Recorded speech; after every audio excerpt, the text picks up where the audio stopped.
What's up, everybody? It's Coach Keith from Underdawgs Voice. And today I'm going to talk to my coaches. I already talked to my athletes in episode 1. Episode 2, I talked to the parents. Episode 3, now it's time to talk to my fellow coaches. Now, coaches, let me ask you a question. How do you handle failure on your team? Do you push your players harder? Do you let it slide? Or maybe you ignore it?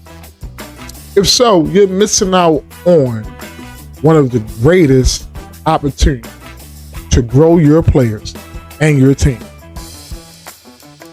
Today, we're diving into how to coach through failure, build a growth mindset culture, and turn every setback into a setup for success. So, let's get it.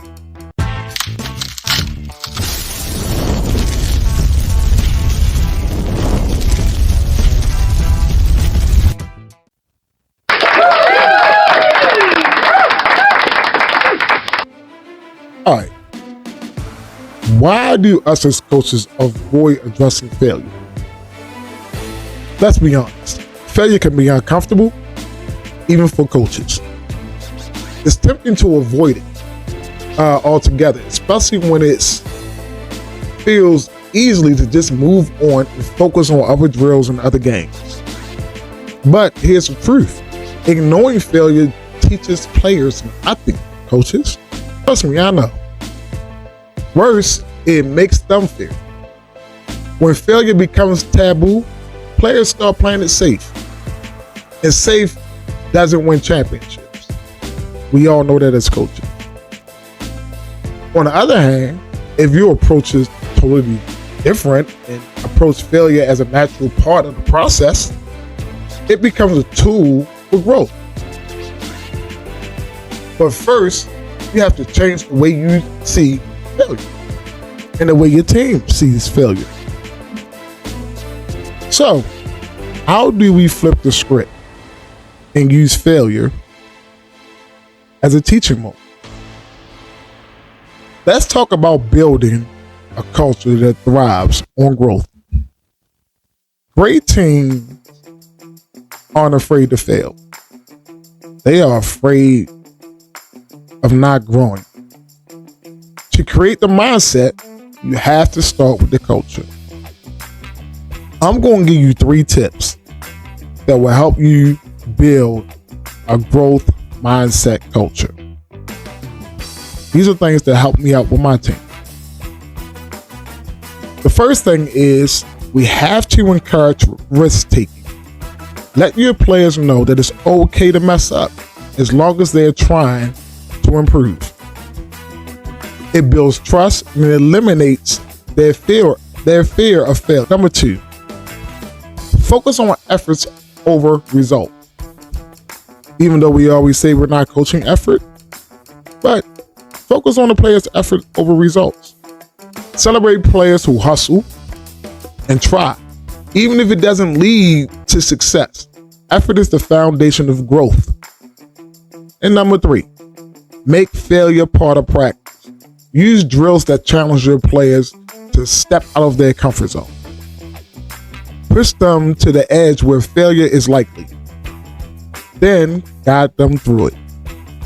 When your team sees failure as a step towards success, they'll start playing with more confidence, freedom, and resilience.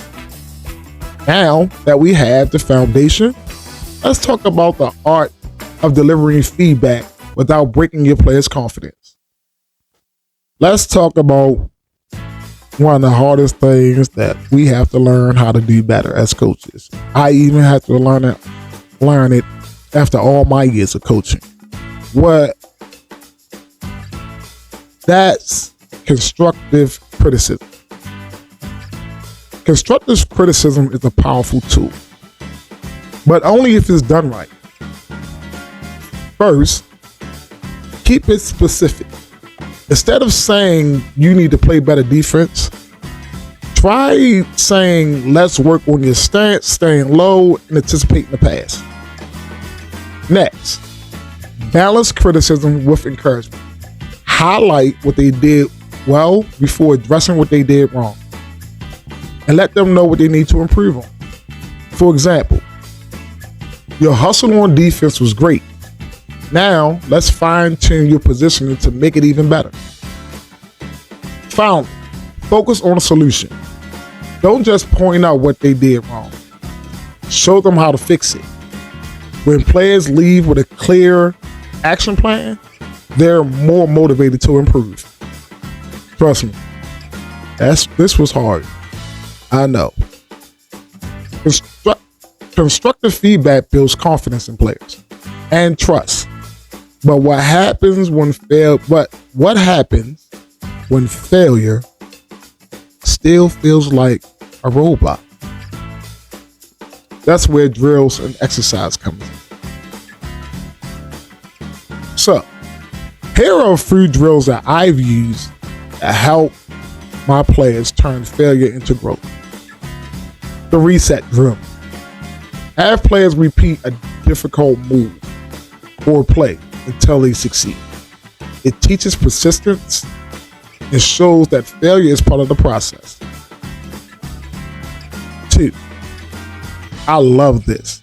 I absolutely love this. I do this mostly every time in practice. It's my favorite drill. Set up controlled chaos scrimmages. Set up scenarios where the odds are stacked against like a 5-on-4, 4-on-3, 3-on-2, and force them to adapt under pressure and build confidence in tough situations. So one thing that I do is that I will have them play 5-on-4. If they don't rebound, they lose. If the defense don't box out, they lose the player. If offense is not calling for the ball, they lose the player. If defense don't talk, they lose the player. So sometimes in the drill, it be 5 against 2 because the defense ain't talk. Stuff like that puts them under pressure, and it helps them get better, and it fosters better communication. Because nobody don't want to play 5-on-2. Trust me. All right. So, control chaos scrimmage. Number 3, post-failure reflection. So, after every scrimmage, take about 5 minutes to discuss what went wrong and what they could have done better. Reflection turns mistakes into lessons. These drills can create an environment where failure is expected and growth is celebrated. All right. Now,